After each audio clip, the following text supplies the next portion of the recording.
up. But when you reach that point, and actually people say, okay, she's really good, but then the expectation rise, and suddenly they say, okay, she's one of us, show us that you can perform. So that's a different skills in some ways. That when you're an underdog, you can kick back and you're winning and nobody believes and everybody is trying to beat you. So it's easier to make mistake for them. So that's a different part when you're up there, how you keep yourself motivated, how you try to move forward. And it's not easy.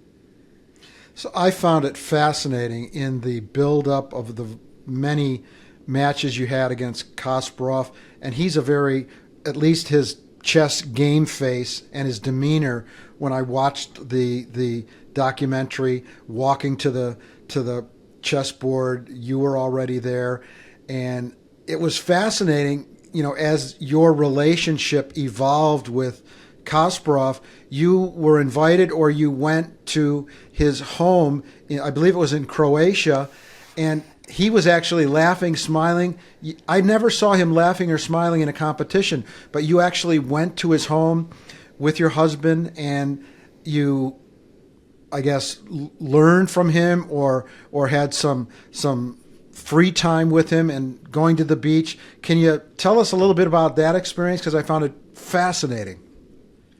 Yes, that was very special because in 2001 I played with him in this exact tournament again in Linares, where he was in great form. It was a classical event, so it was a 2-week event.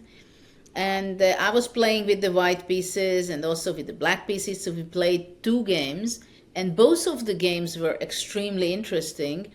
Even though both were a draw and none of us won the game, we still got on for one of the games the best game prize.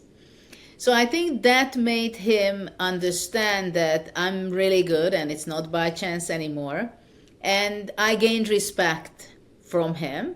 And he got curious that maybe it would be interesting to play for a few days and train together, and he also can get some idea. And then he invited me to the place where he's usually going to recharge and plan his next event in Croatia. And then I went with my husband, and that was a very interesting experience.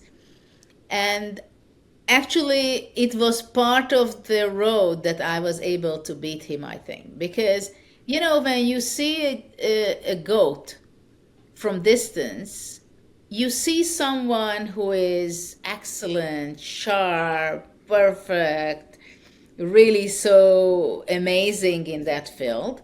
But when he allows you to see him in an everyday relaxed way, not in the suit and tie setup, but in shorts, in relaxation and in training, you get the feeling that he's a human also. He's laughing, he has a bad moment, he has a good moment. He's going to the sea to swim. We went to the banana boat. He fell into the water. So it is completely different moments that we lived there in the training camp together. And then I